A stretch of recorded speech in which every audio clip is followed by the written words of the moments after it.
Bonjour, moi c'est Bougamito Bekams, étudiant en LD, LMD phasé. Aujourd'hui, je vais vous faire la présentation sur la contingence de la gestion des ressources humaines selon Nizet et Pichel.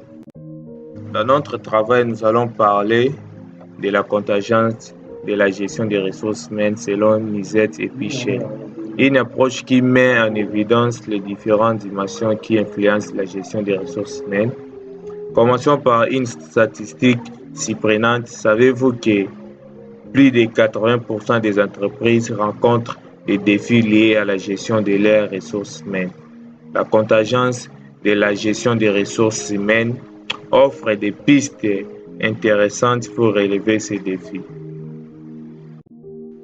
L'objectif de notre présentation est de vous présenter les différentes dimensions de la contingence et la gestion des ressources humaines selon Nizet et Pichel et de montrer comment elles peuvent aider les organisations à adapter leur gestion des ressources humaines en fonction de leur environnement.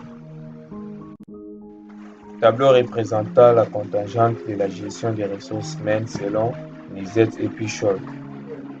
Dans ce tableau, nous avons trois exemples d'organisations représentées par ligne.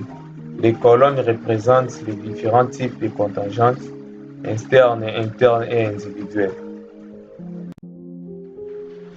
Chaque exemple est évalué en fonction du niveau des contingentes correspondant. Par exemple, dans le premier exemple, la contingente externe est élevée, ce qui signifie que l'organisation est fortement influencée par des facteurs externes tels que la législation du travail ou les conditions économiques. Ce qui veut dire que la contingente interne est faible, indiquant que les caractéristiques internes de l'organisation ont moins d'impact sur les pratiques de la gestion des ressources humaines.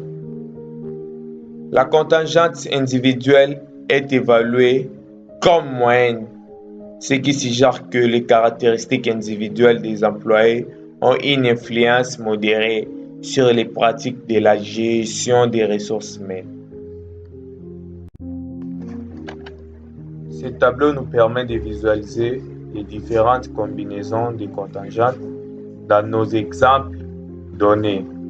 Il peut être utilisé pour comparer et analyser comment les organisations adaptent leurs pratiques de la gestion des ressources humaines en fonction des contingentes spécifiques auxquelles elles sont confrontées. En conclusion, la contingence de la gestion des ressources humaines selon Nizet et Pichel met en évidence l'importance de prendre en compte les différentes dimensions qui influencent la gestion des ressources humaines. En comprenant l'environnement externe en alignant la stratégie organisationnelle et en s'adaptant aux évolutions technologiques.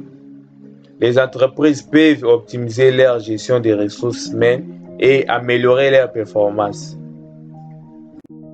J'espère que cette présentation vous a permis de mieux comprendre la contingente de la gestion des ressources humaines ainsi que les GRH selon Nizet et Pichel et de voir comment elle peut être appliquée dans votre propre contexte professionnel.